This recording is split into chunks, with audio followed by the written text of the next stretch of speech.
नमस्ते बच्चों, मैं Tripti Sangani Saraswati group of education channel जो आपकी ही एजुकेशन चैनल है उसमें आप सभी का स्वागत करती हूँ। बच्चों, पिछले क्लास में हमने इकाई 6 न्याय जो एक कहानी है उसके प्रथम पाठ की चर्चा की थी। आज हम इस क्लास में कहानी को आगे बढ़ाएंगे और खत्म करेंगे, ठीक है।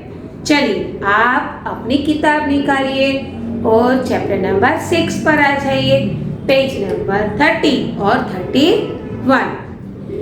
पिछले क्लास में हमने जो अभ्यास किया था उसको फिर से दोहरा लेते हैं। हमने देखा था कि इराक की राजधानी बगदाद में एक अली ख्वाजा नाम का व्यापारी रहता था। वो बहुत बड़ा व्यापार करता था। व्यापार करते करते उसने बहुत सारा धन इकट्ठा कर लिया था। उसके पास करीबन 1000 सोने के मोहरे इकट्ठे हो गई थी। तब उसने सोचा कि मुझे मक्का की यात्रा करनी है, लेकिन वह अकेला रहता था, इसीलिए वह अपनी सारी जमा पूंजी क्या करता है, वह अपने मित्र के यहाँ छोड़ने का निर्णय करता है। जब वो यात्रा पर जाता है तब वो एक तेल का घड़ा रखता है और घड़े में सोने के 500 मोहरे रख देता है और 500 मोहरे वो अपने साथ यात्रा में ले जाता है और अपने मित्र वाजिद के पास जाता है। वो वाजिद से अपनी यात्रा की सारी बात बताता है और यह घड़ा, तेल का घड़ा उसके घर रखने की बात करता है। तब उसका मित्र वाजिद उसे कहता है कि ठीक है, तुम अपना यह घड़ा तो खाने में रख दो, जिसको हम गुजराती में भोयरू कहिए છીએ, ठीक છે। तो खाना यानी भोयरू।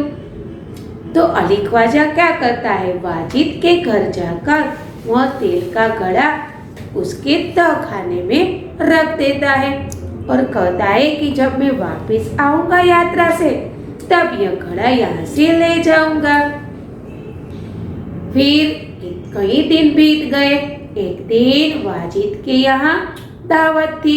बहुत सारे पकवान बने हुए थे क्योंकि बहुत सारे लोग भोजन करने आने वाले थे, लेकिन इतने अलग अलग पकवान बनने की वजह से तेल खत्म हो गया और रात का वक्त था, तेल कहाँ से मिलता।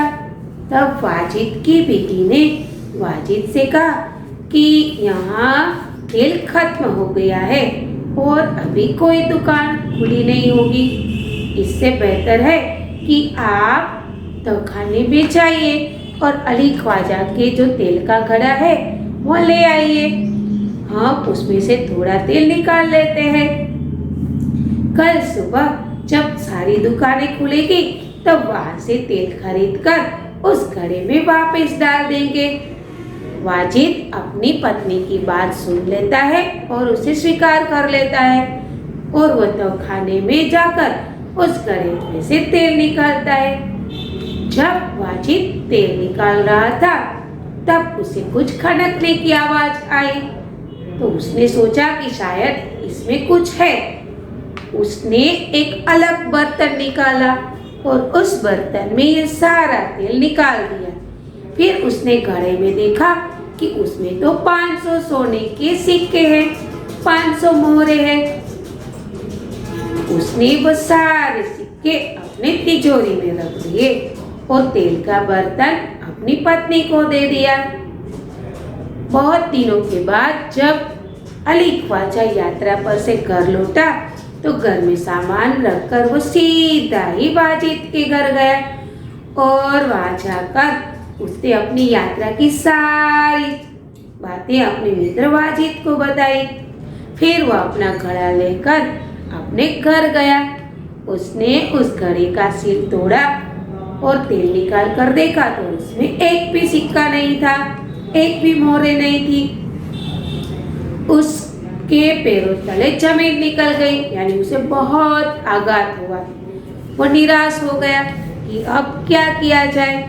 वो फौरन ही वाजिद के घर जाता है और उसे बताता है कि इसमें मेरे 500 सोने की मोहरें थे, वो नहीं है। तब वाजिद बताता है कि तुम ही यह घड़ा रख कर गए थे और तुम ही वापस लेकर गए हो, मैंने तो उसको हाथ भी नहीं लगाया और उस पर तो सील बंधा लगा हुआ था, मैं कैसे मान लूं कि उसमें 500 सोने की मोहरें थी। फिर उस दोनों के बीच झगड़ा हो जाता है। इतना झगड़ा बढ़ जाता है कि आसपास के लोग इकट्ठे हो जाते हैं और उन दोनों की बातें सुनने लगते हैं। तब उसी में से किसी इंसान ने अली ख्वाजा को बताया कि आप काजी के वहाँ जाइए और उसकी अदालत में आप न्याय पाने की बात कीजिए, अपना झगड़ा वहाँ जाकर बताइए, न्यायाधीश ही आपके झगड़े का निपटारा करेंगे। तो बच्चों, हमने यहाँ तक का अभ्यास किया था। चलिए अब हम इस कहानी को यहाँ से आगे बढ़ाते हैं, लेकिन उससे पहले शब्दार्थ और मुहावरे पर दृष्टि डाल देते हैं। सबूत यानी कि प्रमाण। अब आपको पता ही है, बिना सबूत के तो कोई चीज मान्य नहीं रखी जाती है, सही है कि नहीं। अदालत में न्याय की देवी भी क्या करती है, सबूत मांगती है, सबूत पर ही सारा कार्य चलता है। अभाव यानी कि कमी। खलीफा यानी पैगंबर का उत्तराधिकारी। अपील यानी कि निवेदन करना। प्रख्यात यानी प्रसिद्ध, मशहूर। भेष यानी कि वेश, पहनावा। तेली यानी कि तेल निकालने वाला इंसान। जांच यानी कि परख। वास्तविकता यानी कि असलियत। सूझबूझ यानी कि समझदारी। मुहावरे, अपनी बात रखना यानी कि जो हुआ था वह सब कुछ बताना। बुरी बुरी प्रशंसा करना यानी बहुत तारीफ करना। चलो बच्चों, अब हम कहानी की ओर आगे बढ़ते हैं। ख्वाजा ने काजी की अदालत में अपनी बात रखी, परंतु पक्के सबूतों के अभाव में उसे वहां से निराश लौटना पड़ा। देखो, अली ख्वाजा ने क्या किया, वो काजी की अदालत में गए, लेकिन उसके पास कोई पुरावा नहीं था, कोई प्रमाण नहीं था, तो बेचारा क्या करता। सही बात है कि नहीं। अगर हमारे पास कोई सबूत ही नहीं है, कोई प्रमाण ही नहीं है, तो हम क्या कर सकते हैं। इसीलिए उसको निराश होकर उस अदालत से वापस लौटना पड़ता है। तब उसने बगदाद के खलीफा के यहाँ अपील की और न्याय मांगा। अभी बताया, खलीफा यानी पैगंबर का उत्तराधिकारी। वो वहां जाता है और न्याय की अपील करता है और न्याय मांगता है। खलीफा ने उसकी अपील स्वीकार कर ली। खलीफा ने सारे मामले पर विचार करने के लिए कुछ समय चाहा। 1 सप्ताह बाद का समय सुनवाई के लिए दिया गया। ख्वाजा और वाजिद का किस्सा अब प्रख्यात हो गया था। देखो, खलीफा क्या करते हैं, 1 सप्ताह यानी कि 1 पूरा वीक मांग लेते हैं। वो कहते हैं कि मुझे इस बात पर विचार विमर्श करने दीजिए, सोचने दीजिए, बाद ही में अपना न्याय सुनाऊंगा। अब तो ये वाजिद और अली ख्वाजा के झगड़े की बात चार ओर फैल गई थी। सबको उसके बारे में पता चल गया था। अब आगे देखिए। खलीफा एक दिन अपना वेश बदलकर शहर में घूम रहे थे, तभी उन्होंने कुछ लड़के को न्यायालय का खेल खेलते हुए देखा। वो छिपकर उनका खेल देखने लगे। उन्हें लगा कि जो लड़का न्यायाधीश बना है वो बड़ा समझदार है, वो जिस तरह न्याय कर रहा है बिल्कुल ठीक है। इसीलिए उन्होंने उस लड़के को अपने पास बुलाया और उसका नाम पूछा। लड़के ने कहा, मेरा नाम हसन है। खलीफा ने कहा, मैंने तुम्हारा खेल देखा, तुम बहुत समझदार हो, कल हमारे दरबार में आना। देखो खलीफा क्या करते हैं, वेश बदलकर, अपना पहनावा बदलकर वो क्या करते हैं, शहर में घूम रहे थे। क्यों घूम रहे थे, वो तो खलीफा है, वो तो शहर में क्या हो रहा है उसका ब्यौरा करते हैं, इसीलिए वो वेश बदलकर निकले थे। तब उसने कई सारे बच्चों को यानी कि लड़कों को न्यायालय का खेल खेलते हुए देखा। अब जो लड़का न्यायाधीश बना था वो अच्छी तरह से न्याय कर रहा था, इसीलिए खलीफा को वो बहुत अच्छा लगा कि यह लड़का तो बहुत समझदार है और बहुत ठीक तरह से न्याय कर रहा है। वो उसके पास जाते हैं, उसका नाम पूछते हैं, तब वो लड़का बताता है कि मेरा नाम हसन है। उसके इस न्याय से वो प्रसन्न होकर खलीफा उसे क्या करते हैं, दरबार में आने के लिए बोल देते हैं। चलो आगे देखते हैं। अगले दिन खलीफा ने दरबार में अली ख्वाजा, वाजिद और हसन उपस्थित हुए। खलीफा ने हसन से कहा कि तुम इन दोनों के झगड़े का किस्सा सुनो और बताओ इनमें से कौन सच बोल रहा है। देखो खलीफा ने क्या किया, उस लड़के को न्याय करने का मौका दिया, क्योंकि खेल के दौरान वो लड़का हसन बहुत अच्छी तरह से और समझदारी से न्याय कर रहा था। जब दूसरे दिन राज दरबार में सभी लोग इकट्ठा हुए, वहां पर अली ख्वाजा, वाजिद और हसन भी थे। तब खलीफा ने हसन से कहा कि तुम इन दोनों के झगड़े की बात अच्छी तरह से सुनो। क्या, इस झगड़े की बात को अच्छी तरह से सुनो और तुम ही न्याय करो कि इन दोनों में से कौन सच बोल रहा है। अब आगे देखते हैं। हसन ने दोनों की बात ध्यान से सुनी, फिर उसने दो तेलियों को बुलवाया। थोड़ी देर में दो तेली आ गए।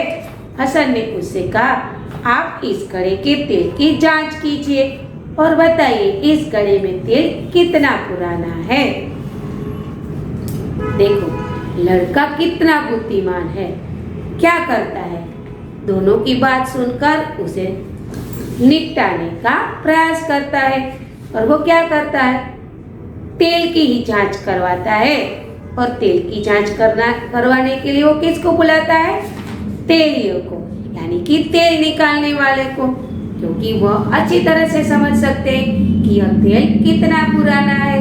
ठीक है, चलो आगे देखते हैं। दोनों तेलियों ने बारी बारी से तेल को देखा, सूंघा और चखा, फिर अपना निर्णय लिया। घड़े का तेल 2 महीने पुराना लगता है, इससे ज्यादा नहीं, वे बोले। देखो सारे झगड़े का निपटारा हो गया, क्योंकि अली ख्वाजा तो बहुत महीने पहले यात्रा पर गए थे और उसके कुछ दिनों पश्चात ही तेल वाजिद के घर खत्म हुआ था और वहां से तेल निकाला था और दूसरा तेल भरा हुआ था, जिसकी वजह से इस तेलियों को पता चल गया कि यह तेल बहुत पुराना नहीं है, यह तेल तो 2 महीने पुराना ही है। अब आगे देखते हैं। तेलियों की बात सुनकर वाजिद तो घबरा गया। अली ख्वाजा खुश होकर बोल पड़ा, हुजूर, मैं तो 6 महीने पहले मक्का की यात्रा करने गया था, तभी मैंने तेल खरीदा था। तेलियों और अली ख्वाजा की बात सुनकर सबको वास्तविकता का ज्ञान हो गया। खलीफा को न्याय के लिए सबूत मिल गया था। खलीफा ने हसन को धन्यवाद दिया और वाजिद से कहा कि आपने अली ख्वाजा के घड़े से तेल और मोहलें निकाली है, आप उन्हें वापस कीजिए और चोरी और विश्वासघात के अपराध की सजा भुगतिए। खलीफा ने हसन को बहुत सारा पुरस्कार दिया। खलीफा ने दरबार में उपस्थित सभी लोगों ने हसन की खूब सूझबूझ और न्याय की पूरी पूरी प्रशंसा की। देखो बच्चों, यहाँ पर यह कहानी खत्म हो जाती है, लेकिन हमारी सोच शुरू हो जाती है। कैसे? कि तेलियों ने तेल सूंघकर बता दिया यह 2 महीना ही पुराना था। अब सारी असलियत सबके सामने आ गई कि वाजिद झूठ बोल रहा है, उसने ही यह चोरी की है और अली ख्वाजा की सोने की मोहरें चुरा ली है। खलीफा ने न्याय किया और अली ख्वाजा को उसका सारा धन वापस दिलवा दिया और वाजिद से कहा कि विश्वासघाती और चोरी की तुम सजा भुगतो, क्योंकि यही तुम्हारे लिए ठीक है। और साथ में हसन का धन्यवाद भी किया और उसकी बहुत सारी तारीफ भी की और उसे पुरस्कार यानी कि इनाम भी दिया, क्योंकि उसने बहुत अच्छा न्याय किया। तो बच्चों, इस कहानी से हमें ये सीख मिलती है कि जो चीज हमारे हक की नहीं है उसे कभी किसी से चुरानी नहीं चाहिए और ना ही ले लेनी चाहिए। और सबसे बड़ी बात, हमें किसी का विश्वासघात नहीं करना चाहिए। यदि कोई इंसान हमारे पर बहुत भरोसा करता है तो उसके भरोसे को हमें तोड़ना नहीं चाहिए। चलो बच्चों, यहाँ पर यह ताश में इस इकाई को हम खत्म करते हैं। अब आप इस इकाई पर जोर दीजिएगा और सोचिएगा कि इस कहानी हमें बहुत कुछ सिखाती है। एक तो मैंने अभी बताया कि चोरी नहीं करनी चाहिए, विश्वासघात नहीं करना चाहिए, और दूसरी बात कि यदि हमारे पास सबूत नहीं है तो क्या हमें हार माननी लेनी चाहिए? नहीं, हमें बिल्कुल हार नहीं माननी चाहिए। न्याय पाने के लिए हमें उसके खिलाफ जाना चाहिए और न्याय पाने का अथक प्रयत्न भी करना चाहिए। चलो बच्चों, इस बोर्ड का स्क्रीनशॉट ले लीजिए, जिससे आपको वर्कशीट लिखने में बहुत आसानी रहेगी। इस ताश के खत्म होने के बाद आपको एक वर्कशीट दी जाएगी। आपको वो वर्कशीट अपनी बुक के अंदर सुंदर अक्षरों में दिनांक, विषय, विषयांक, इकाई नंबर और इकाई नाम लेकर कंप्लीट करना है। बच्चों, आपको एक अच्छी कहानी सुना दूं? चलो, न्याय की एक अच्छी कहानी सुना देती हूँ। इस कहानी को रिपीट करने की ज़रूरत नहीं है, क्योंकि आपको यह कहानी बहुत अच्छे से समझ में आ गई है। चलो, मैं आपको एक और कहानी सुना देती हूँ। एक किसान था, उसके पास एक गाय थी और उसका एक बछड़ा भी था, लेकिन वो किसान बहुत बुरा था। वह बछड़े को वो अपनी गाय से दूध भी पीने नहीं देता था और उस गाय को वो अच्छे से संभालता भी नहीं था, जिसकी वजह से वो गाय बहुत दुबली हो गई थी और बच्चा दूध न मिलने के कारण एक दिन मर जाता है। फिर एक दिन वो गाय क्या करती है, एक दिन वो गाय उस किसान से घर से कहीं चली जाती है। किसान उसे ढूंढने निकलता है, लेकिन वहाँ उसे कोई गाय नहीं दिखाई देती। तब वो पंचायत के पास जाता है और न्याय मांगता है कि मेरी गाय खो गई है, आप मुझे ढूंढ कर ला दीजिए। उसके सैनिक यानी कि पंचायत के जो राजा थे, उसके सैनिक क्या करते हैं, एक गाय को पकड़ लाते हैं। वो गाय देखने में बहुत ताजी और मोटी थी, तो उस किसान को लालच आ जाती है। उसने सोचा मेरी गाय तो बहुत दुबली थी, इससे तो अच्छा है इसी गाय को मैं अपने पास ले जाऊं। जब राजा उसे पूछते हैं कि क्या यह तुम्हारी गाय है, तो वो किसान बताता है कि हाँ हाँ, ये तो मेरी गाय है। तो राजा उस गाय को उसे सौंप देते हैं और किसान उस गाय को अपने घर ले जाता है। जब घर पहुंचता है तब उसे पता चलता है यह गाय तो दूध ही नहीं देती है, यह तो दुधारी गाय नहीं है। उसे बहुत पछतावा होता है, लेकिन अब वो क्या करे, क्योंकि उसने तो राजा के सामने झूठ बोला था। तभी उसी गांव में एक दूसरा किसान था, जिस उसकी गाय भी खो गई थी। वो भी राजा के पास आता है न्याय मांगने के लिए। वही गाय इस किसान के पास आ गई थी। इसीलिए राजा उस किसान को न्याय दिलाने के लिए सैनिक को भेजता है। जब सैनिक गाय को ढूंढने जाते हैं तब उसे वो पहले किसान की गाय मिल जाती है और वो गाय लाकर दूसरे किसान को दे देते हैं राजा। वह किसान उस गाय को ले जाता है। वो सोचता है कि मेरी गाय तो खो गई, इससे तो अच्छा है क्यों ना ये दुबली पतली गाय को ही मैं ले जाऊं। उससे अच्छा चारा खिलाकर मोटी बना दूंगा, ताजी बना दूंगा। जब वो किसान उस गाय को अपने घर ले जाता है तो बहुत खुश हो जाता है क्योंकि वह गाय तो दुधारी थी, बहुत सारा दूध देती थी। अब क्या हुआ, पहले किसान की गाय दूसरे किसान के पास पहुंच गई और दूसरे किसान की गाय पहले किसान के पास पहुंच गई। लेकिन वह पहला किसान है वो फिर से न्यायालय में जाता है, पंचायत के सामने खड़ा होता है और कहता है कि यह मेरी गाय नहीं है, मेरी गाय तो वो दूसरे किसान के पास पहुंच गई है। तब राजा उस दूसरे किसान को भी बुलाता है, लेकिन दूसरा किसान अच्छा था। वह उस राजा को बताता है कि हाँ, यह बात सही है कि यह मेरी गाय नहीं है, लेकिन इस गाय को मैंने खिला कर मोटी बना दिया है। यदि यह किसान मेरी गाय को ताजा बना देगा तभी जाकर मैं अपनी गाय इसे ले लूंगा और उसकी गाय उसे वापस दे दूंगा। तो वो किसान हाँ बोल देता है, पहला किसान। अब दूसरा किसान उसे अपनी गाय देने के लिए जो शर्त रखता है वह शर्त के मुताबिक वो पहला किसान उस गाय को ले जाता है वापस और खिला कर मोटी करता है। 1 महीने के बाद वो वापस आता है, अपनी गाय मांगता है। जब वो अपनी गाय मांगता है तभी वो गाय सींग मारकर अपने वो पहले किसान को गिरा देती है।